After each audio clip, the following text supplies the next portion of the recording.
Today we just setting the timing for the VOR 503, and how we did that was use a vernier calipers, and we dropped this end down into the bore sitting on top of the piston. So we brought the piston around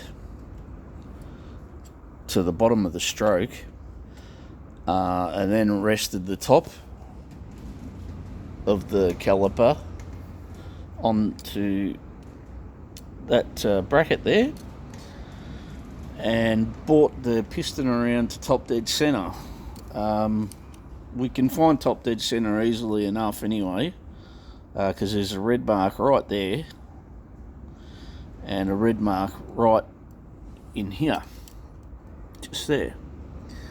Now, what we needed to do then is counterclockwise rotate the rotor 8 millimeters. So you drop with your calipers, you find that you've dropped from top dead center your piston down 8 millimeters. Then you'll find that it comes to around the flywheel, comes to around where that blue mark is that I've scribed into there. So that now we line that up like so. Then we pull the flywheel off, and we take a look at where the stator is positioned, and we want to rectify that.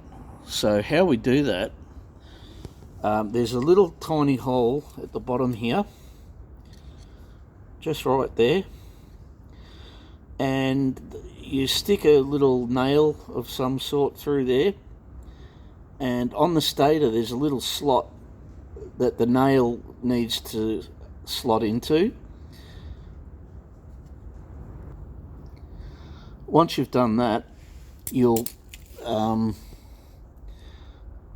push it that way a little until it bottoms out, because the stator can only move so much, and then we find clockwise where it bottoms out there, and then we find the center, which would be around about there, and we can see that's how we ended up with that blue mark. So by doing that, we've positioned the stator in the correct place, as 8 millimeters from before top dead center. Then obviously all we need to do is button back up or screw back down the stator to 8 kilogram Newton meter, and put the flywheel back on and torque it to that specification. Obviously put our spark plug back in, and that's all. Now you're ready to move to the next stage, which is correctly positioning your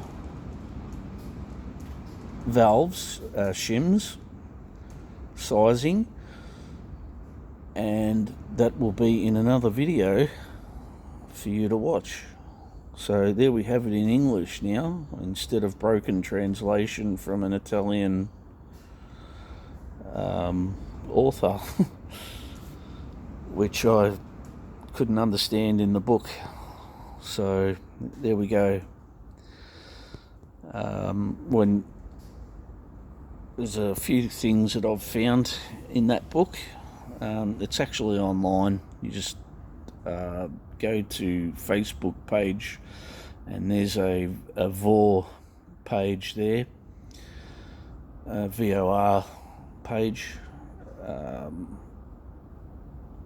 and if you go into files up at the top there of the page, you'll see that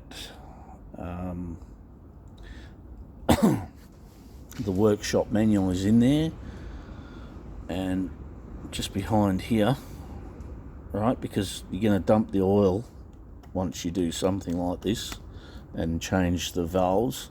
So we're obviously doing a major service. That's why I'm telling you that ensure that you